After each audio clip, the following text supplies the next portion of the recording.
Energy is the life force of everything. Everything around you, external, and everything internal is expressed through energy. The sun is expressed through fusion energy.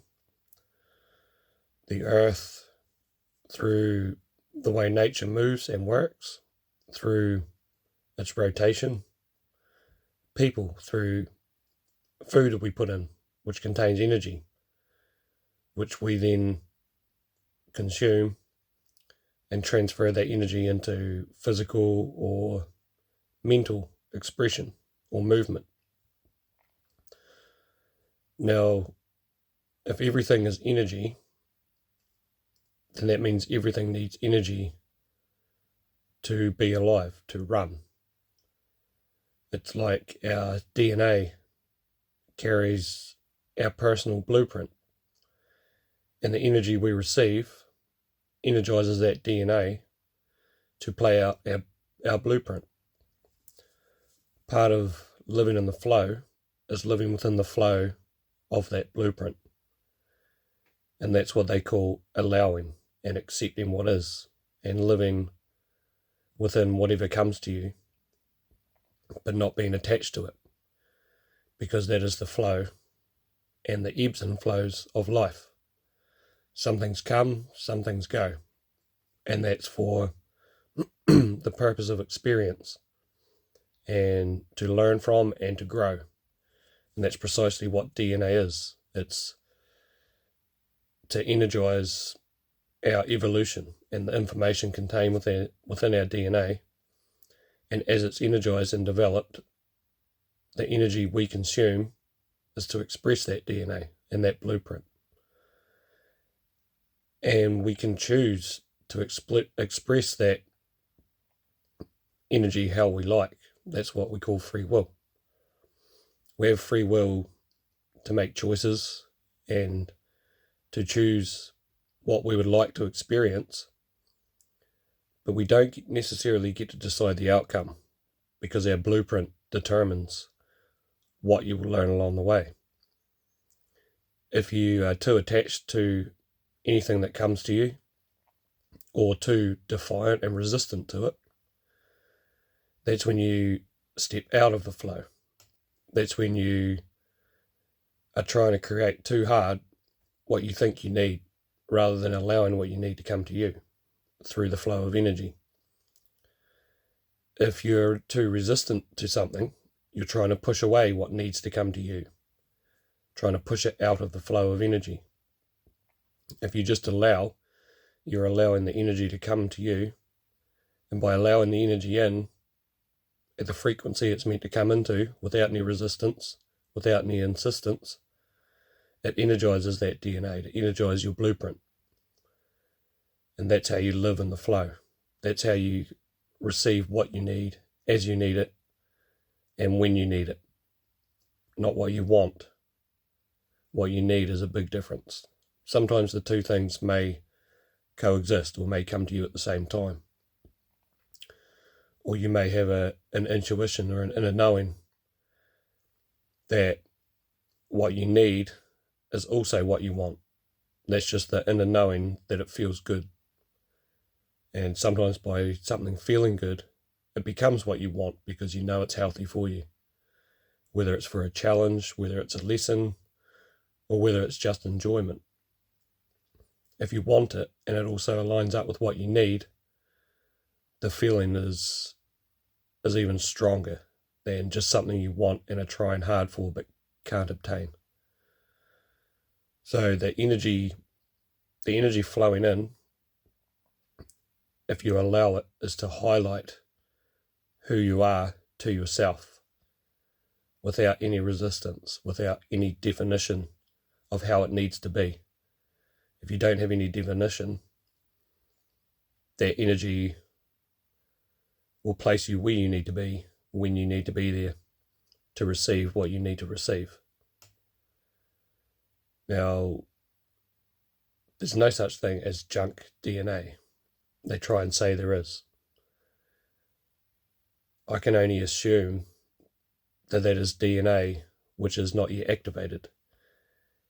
And also I would assume that the reason it's not yet activated is because the resistance we have to things that we attract, rather than just accepting what is and allowing it to be and observing it from a perspective that has no attachment or no resistance.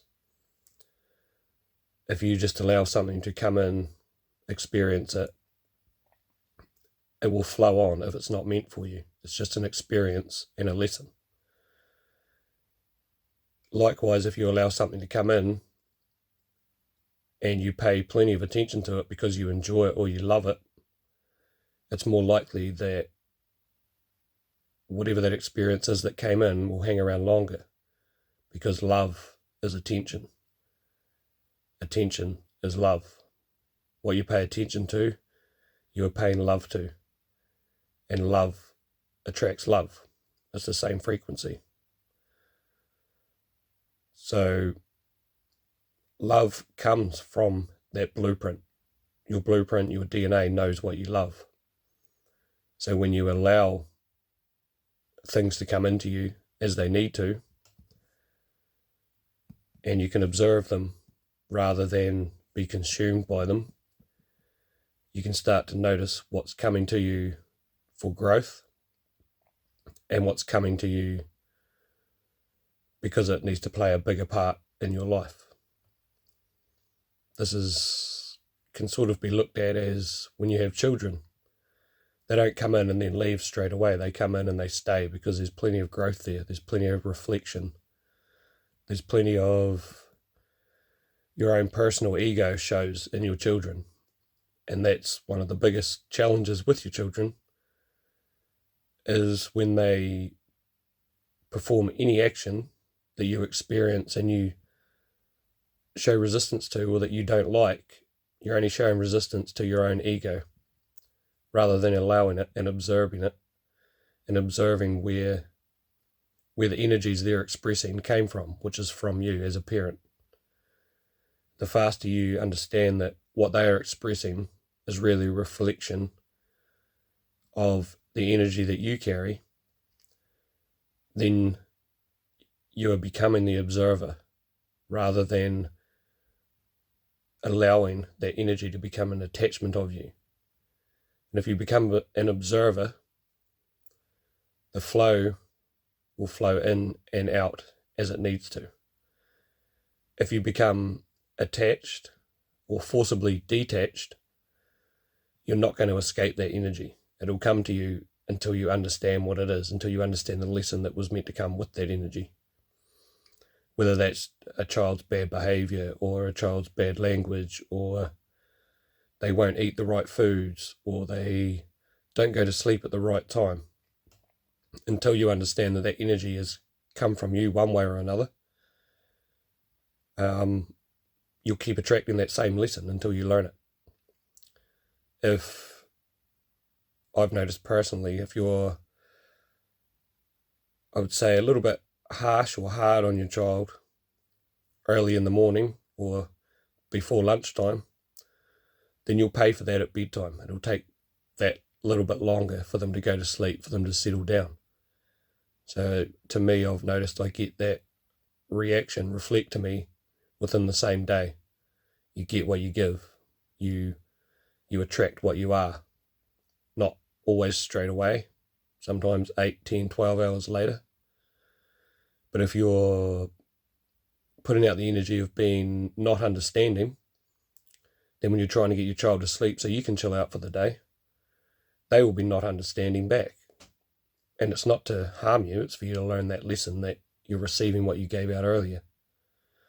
And it's the same from an earlier perspective of all these cycles that go around. Some cycles are daily, some are weekly, some might be monthly, yearly. So it's about, if you're an observer, then you're able to relate to that situation from a higher perspective. And the higher you are, the broader vision you have. The broader vision you have, the bigger the cycles you're able to perceive. When you can perceive your own cycles, when they play out in your children, you can observe them a lot faster and do that work in yourself to understand them. And sometimes through that, you'll see those cycles disappear out of your children, but sometimes you'll need to help your children exit those cycles, but through a way of understanding, not through a way of force. The more force you use, the more resistance you'll get back from them. It's just like I said earlier, it's just about whatever you pay attention to will be attracted to you. So if you pay love to your child, love will be returned. If you pay resistance to their behavior, resistance will be returned later. The reason they are attention seekers is because they are love seekers. They're seeking love. And for the first 6-7 years of their life, every single action they experience, they associate with love because they are pure love. That's how their energetic blueprint plays out early on in life, to learn what love is and how powerful it is, and that love is a strong, strong energy. And love is allowing and no resistance, and it's accepting the flow, and it's taking things as they come and not being too attached to them, but just expressing love in the moment. This is why it takes so long to, as I've noticed recently, to teach a toddler the difference between yesterday and now and tomorrow, because they only live in the now, they only live in the present. And in the present, they appreciate everything. They show you love. They show love for everything. They show excitement for everything. And this is them teaching us. Our children teach us a lot more than we can teach them. If you listen to them, you're listening to the flow of energy. It's like listening to a future version of yourself, trying to help you understand your own past and to try and prevent you going through the same cycles and making, not what I call mistakes, but having to go through the same lessons over and over. Once you understand a lesson that you had to go through and have learnt from it, then you'll exit that cycle. The cycles will never stop, but it's pretty boring if you keep going through the same ones. So you want new cycles, you want new lessons, and that's how you grow. So energy comes in. Through free will, we get to choose how to use that energy, what to put it into, where to direct it, whether it's through the mind, whether it's physical reality.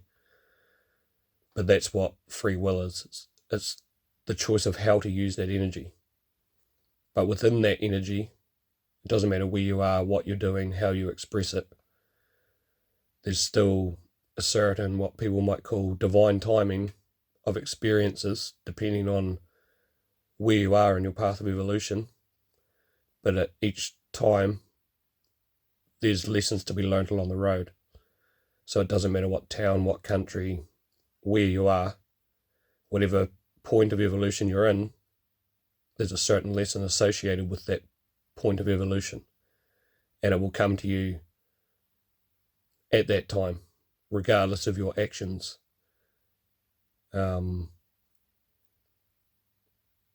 It's like the energy's already been decided of when it will come in and when that lesson needs to be learnt, when you're ready to learn that lesson.